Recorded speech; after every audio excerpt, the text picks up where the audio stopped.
Welcome to Tackle Fanatics TV, and in this episode of TFTV, Nash's Alan Blair goes on a tidal river Urban Banx adventure.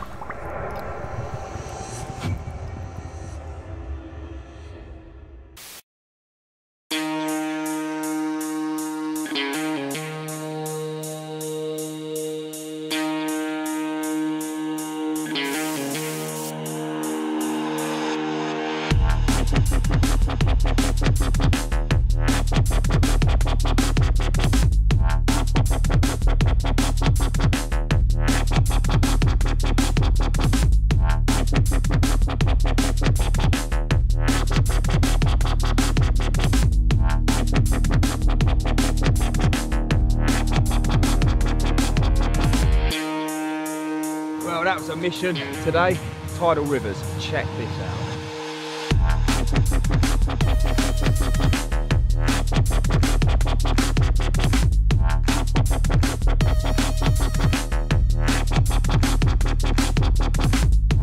You're probably thinking, what a ridiculous location, but I'm here for one reason: to catch a carp.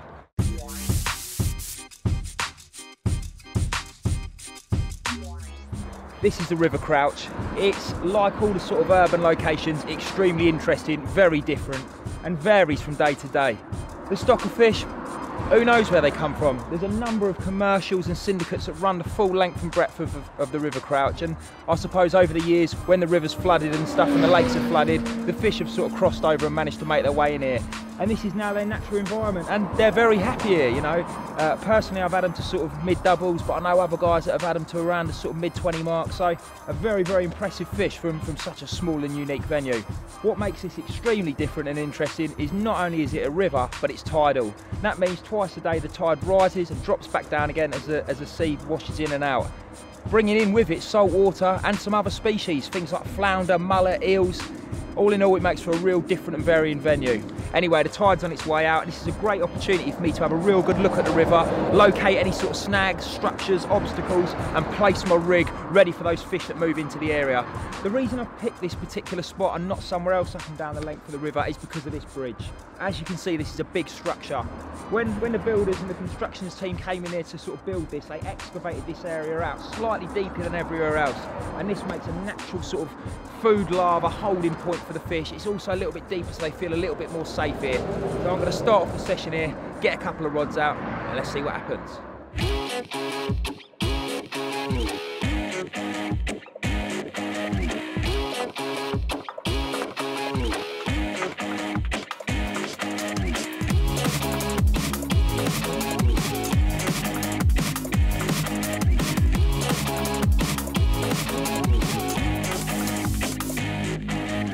Right, I'm going to get this last rod set up and I'll be able to sit down and have a bite to eat.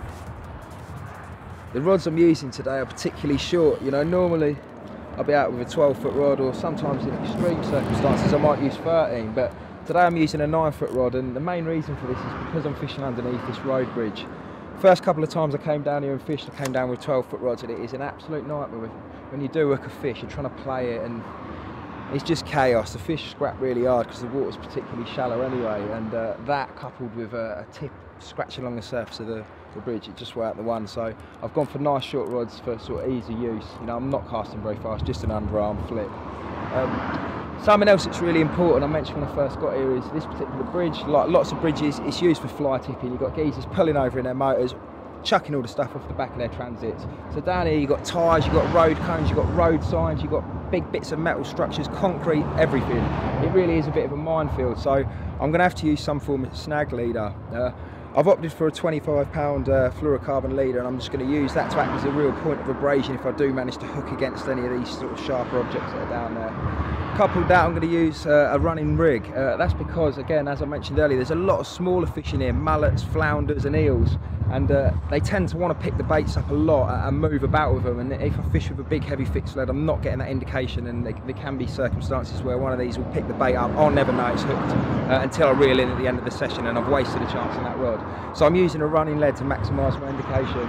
And finally, I'm using a nice big long missing link hook link, and I'm breaking that up into sections, and that's because of all these obstacles that are out there. I want it to sort of follow the contours of everything that it's laying over. A few plobs of putty along that just to keep it all nicely pinned down.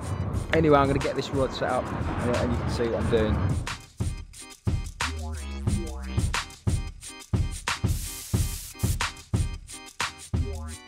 Right, so first up I'm going to join my main line to my fluorocarbon leader. I'm using a simple combi knot to do this. As I said, I'm just joining it with a simple 4-turn combi knot. Making sure I wet everything, bed it down, give it a real good pull. You know, this is such a vital knot. This is, you know, what's going to be put under a lot of tension in the battle and stuff, so it's really important to make sure it's sufficient and strong. I'm then going to pull off probably about 4 meters of fluorocarbon and just run it between my fingers and thumbs. And this is just to take out a lot of the memory because it's been called up on the spool. Sort of run it between your fingers and thumbs, heat it up, create a bit of friction. That just makes it nice and smooth and more supple. Right, that's the leader sorted out. Next one goes the lead. As I mentioned, I'm using a running lead. I'm not just going to drop that directly onto the main line, onto the leader, sorry. I'm actually going to use a small bead there. One, it allows it to sort of glide up and down the line a lot easier. And two, it also allows me mid-session to change the weight of the lead if I require to. Now, this particular session, when I'm fishing this tidal river, because the river's going up and down, because of that and the force of the water that's coming up here, I've got to change my lead sizing accordingly. You know, at the moment, I can quite happily, you know, fish with a 1.5, 2 ounce lead, and that's holding bottom, not a problem. But probably in 2 or 3 hours time, when that water's really pushing through, I'm going to have to significantly up the lead size to enable me to hold bottom. So this very simple bead here, it allows me to pop the lead and the swivel in there, and then I can just drop a pin in place. When I want to sort of change the lead later on in the session, I can pop the pin out, remove this, and put a different size lead in. So a real useful bead for fishing with a running rig setup. So I'll drop one of those on the line.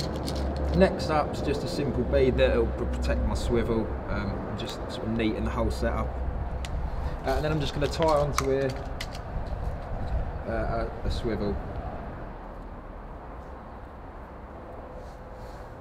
As I said, I'm going to go for a nice light lead at the moment because there's not a lot of flow out there. This one's 2 ounces, so I'll pop that on. I want a bit of weight there, you know, I want it to help pull that hook in. And finally, I'm going to attach my rig. Like I said, I'm using a really, really long rig, a lot longer than I'd normally use. And my main thinking and reasoning for that is because of all those obstacles out there, I want something to lay over everything. So I'm going to get a nice long length of coated braid. Strip a bit back, ready for attaching my hook.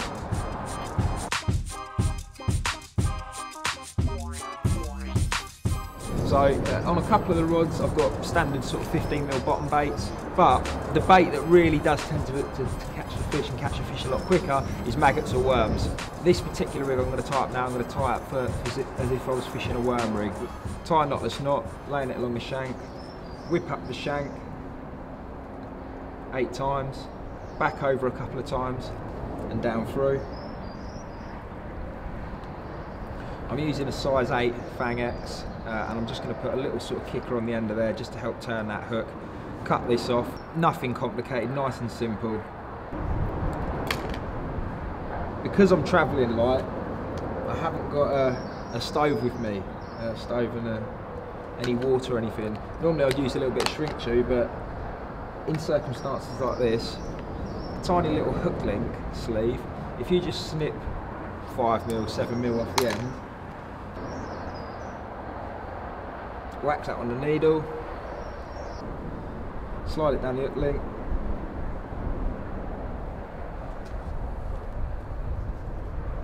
just pop that over the end. It's a nice, simple, neat, quick way of doing a similar job to shrink tube. As I mentioned, I'm actually going to break these sections up here so they follow the bottom a little bit better. I'm just using a little tool here that strips back a section, go along another couple of inches, strip back another tiny little bit, another couple of inches, all the way up your hook link. And I'll just finish that off. Double overhand knot.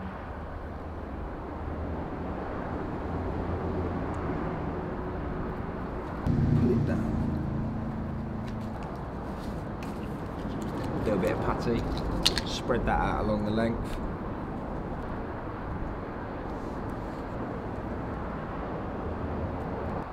Right, so there it is, the finished rig. Hook, disjointed sections of coated braid that will lay nicely over everything they land on the bottom. Right, as I mentioned, I'm going in with the worms. Proper carp food. Anyway, I'm going to take a nice big juicy lob and I'm just going to snip the tail off it. That starts letting the juices flow out and they'll sort of be washed downstream and hopefully draw anything up. Up at this other end, I'm then going to whack this hook in and slide it as much as I can down the inside of the worm and pop out a bit further along it, like that. Push that up onto the shank like so. Now that's all good and well like that, but very, very quickly that worm will be wriggling around in the water and he'll actually work his way off this hook. So just to prevent that from happening, I'm going to take a tiny little hook weave and I'm just going to slide that onto the hook to hold the worm in place. Nice simple running river rig. I need to get out so I can get out.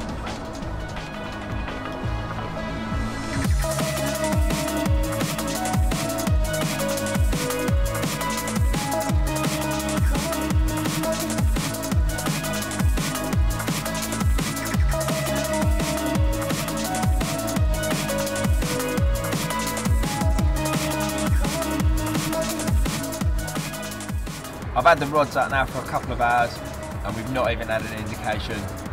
Anyway, the tide's starting to come back in now and it's rising very, very quickly. So it's time to reel in, check my bait and also change the size of my lead. As I said, I started on a 2 ounce, I'm now going to go up to 3.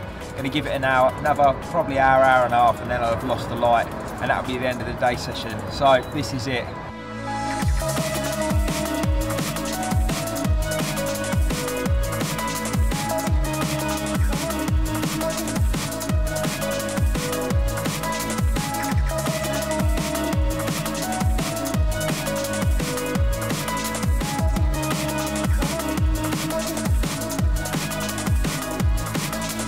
Right, if you just look, coming down here now, coming down the river, there's a little tiny pipistrelle bat. It's absolutely awesome. It's just feeding on the little insects and the stuff that are on the surface of the water. Even though it's quite light still, it's come out this early. I can only presume they're roosting underneath this big bridge. There it is, look at that. That is epic. Oh, that's made the session. Just need a carp now, but look at that little fella. How cool is that?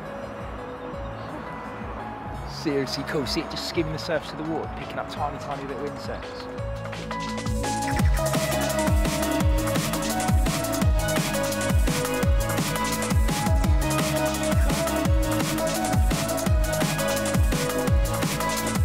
Well, it's come to the end of this day session. Sadly, I haven't managed to catch a fish, but I'm going to try and get back down over the next few days. I'll bring my smaller camera and try and nick a fish to show you guys.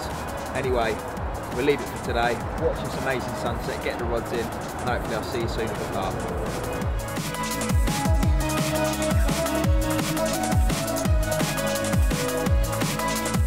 The next time I got down there was actually on a feature with Ollie for Crafty Carper magazine. I had 3 absolute stunners from such a unique place. And well, it seemed rude to not get back down there again with the video cameras. Here's what I caught.